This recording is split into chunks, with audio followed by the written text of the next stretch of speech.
Tonight, our Erin Kiernan begins a very special series on an issue that has touched thousands of Iowa families, including her own. It all started when Erin and her husband, Michael, noticed changes in their son's behavior.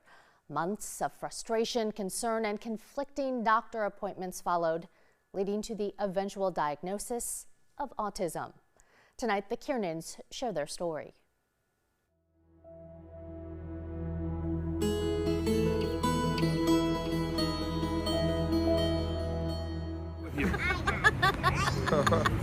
Michael Francis is funny. Oh, he's funny. And ornery. Roll it. He was so advanced in some ways. There's a lot of them. I thought, my gosh, this kid's a genius, you know. Hello. Man, we doted on this kid. I mean, just absolutely the center of our universe, and would do anything for him, and did. I mean, Michael stayed home, quit working, because he was so scared to take him to daycare. Yeah.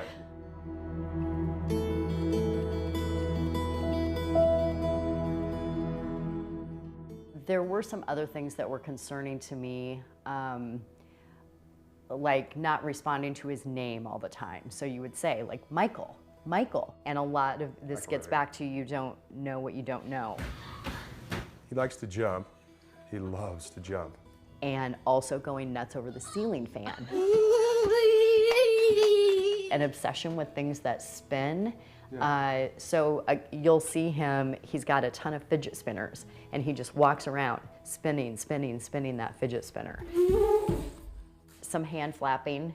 Yeah. He doesn't do it a lot. Not anymore. But where's the baby? He was great with eye contact. Yeah.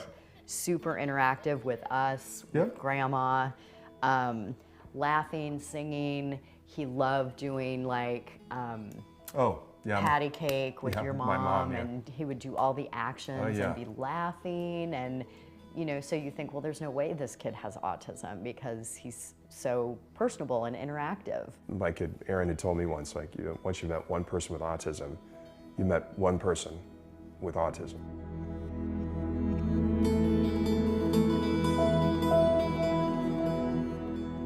We saw a really big regression when we brought Audrey home.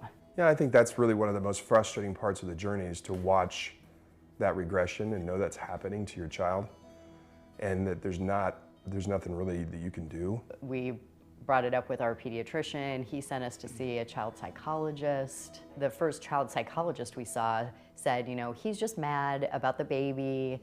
You know, you'll see the language coming back and he'll become more interactive.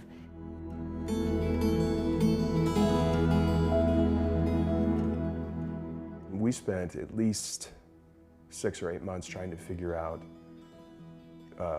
what the situation was. You couldn't get a clear answer. And for me, that made me angry because to me, either you have cancer or you don't. You have a broken arm or you don't.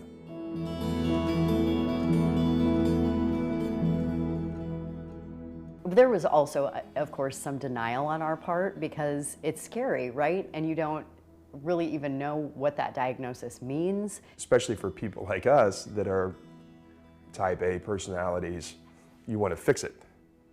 And it just doesn't work like that.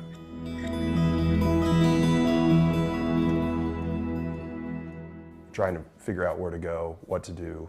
When people give you tools that are supposed to be part of that fix-it toolbox, you know, none of it's instantaneous, but I think the thing that we've been blown away by is how long you have to wait to access those things to help your kid. Mama, I want Superman spinach. He has made a lot of great strides on the communication front, and I mean, he's been going to speech therapy for years, and occupational therapy, and physical therapy, and ABA therapy. Good job, high five.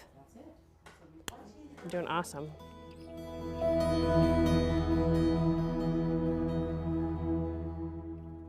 He understands everything that's happening. He understands everything you're saying. N is nice. Nice to my friends. Just imagine for a moment, like, if you have, you know, a stomach ache, if you're tired, you know, a million different things that A normal child could tell you, he can't tell you. And it's frustrating for him. A lot of this stuff, he can't help. He can't help it. Well, and how would you feel? I mean, I tell people that all the time. If you want to put yourself in their shoes, like how would you feel if you couldn't communicate anything?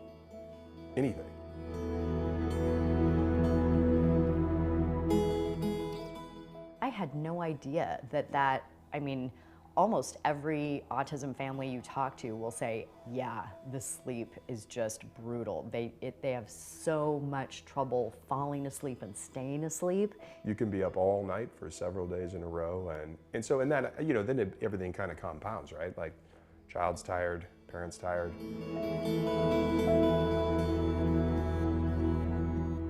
Okay, but this way, Michael. The eloping and the having no fear, I mean, they're legitimate safety concerns. I know, I'm too old to catch him. You know, like, I don't know if I can catch him. Stop and wait. Going who knows where in the neighborhood, getting, you know, abducted or hit by a car or whatever.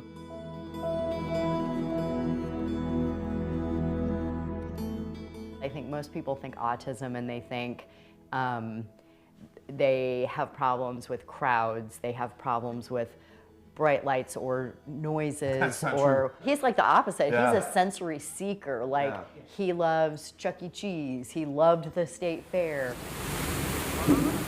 It's a stereotype of autistic people that they have no interest in other people, they have no interest in engaging with other people, and that is not true. What are those? Eggs. That's the thing, it's just that people have to, if you don't know him, you don't know how he's trying to engage you, you know?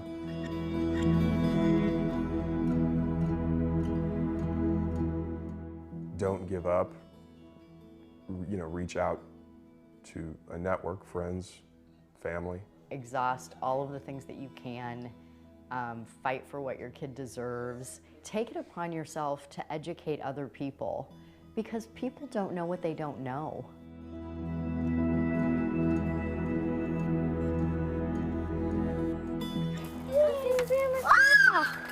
Even though these kids are wired differently and, you know, they come with different issues and needs, they're still individuals and they still have personalities.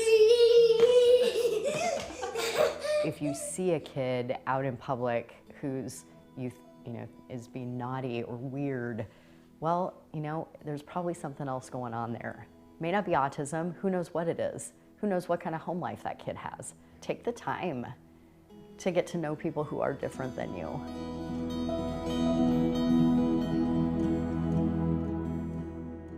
I wrote down in this journal the other day, as a great thing that happened today, Michael ate grapes.